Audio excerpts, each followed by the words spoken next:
Hi team, Coach Alexa here. I'm continuing my Pillars of Health series. I'm moving on now to exercise and movement, subject that you've probably heard me talk quite a lot about if you've been following me on social media for a while. And I guess as a place to start, I'm going to talk about the aerobic side of training that running falls into, but can also be brisk walking, cycling, swimming. Anything where you're doing a continuous effort at a relatively low heart rate, so you're not absolutely gasping for breath, you're not really gunning for it. That sort of zone 2 conversational pace that you've probably heard me talk quite a lot about in terms of the context of long runs. But before I dive into that, I thought I'd just say that exercise is the only thing that has been proven to have both a positive impact on basically how we age. So it gives us a longer life, it gives us a longer quality of life. It's the only thing that's been proven to have an anti-aging effect both on our body and our brains. So definitely something to start as soon as you can start and continue for as long as you can continue. That consistency really is key. Now, in terms of the benefits of aerobic training, and I could talk about this a lot in the context of running, but particularly if you're at the beginning of your fitness journey, it's a brisk walk more than likely. I wanted to talk through a lot of the benefits of that zone 2 type training because they're fantastic for building our endurance for sport. Brilliant, which is amazing and is really, really useful for making sure we have that solid endurance base for any endurance related running events. So that's effectively the 5K and upwards. And it improves, one of the reasons it's good for that is because it improves our cardiovascular fitness. But obviously improving your cardiovascular fitness doesn't just improve your running, it can reduce your risk of heart attacks, heart disease, it improves the muscular health of our heart, it improves the elasticity that's in our muscle, on our arteries and veins around the heart, so less risk of things like angina. It improves our overall blood flow and lowers our blood pressure, which reduces the risk of strokes.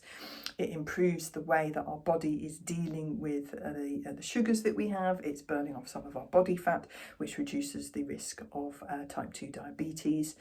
It balances out our hormones. It can reduce some of the levels of the stress hormones in our bodies.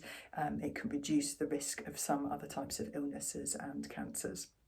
So, overall, hugely beneficial thing to do for absolutely everybody. You don't have to be a runner or have a running goal in mind, but just kind of going out and adding up to, the research is starting to say, around 3 hours worth of zone 2 activity. So where your heart rate's in zone 2, that's a full conversational pace, but you are breathing consistently harder than you would if you were just sat down on the sofa.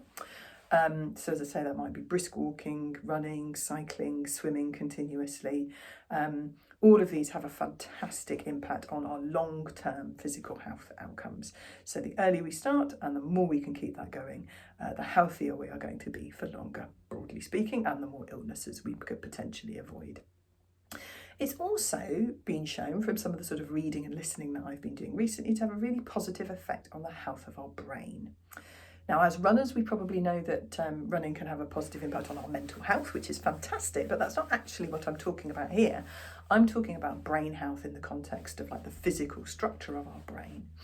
So things like dementia and, for example, Alzheimer's disease, there are some physical changes that start to happen in the brain. And by the time you get those symptoms later on in life, you're actually quite far down the road of those changes. So the changes would have started appearing often a few decades earlier.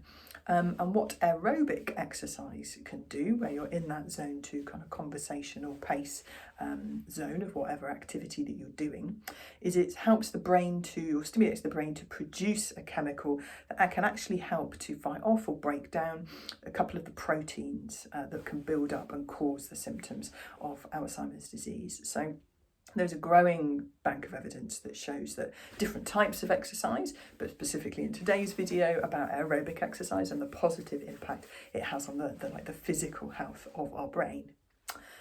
So fascinating stuff. So whatever your age, ability, health status, trying to do something that works for you to get that heart rate into the zone 2 for about 3 hours a week worth of time or exercise of whatever sort of version suits you.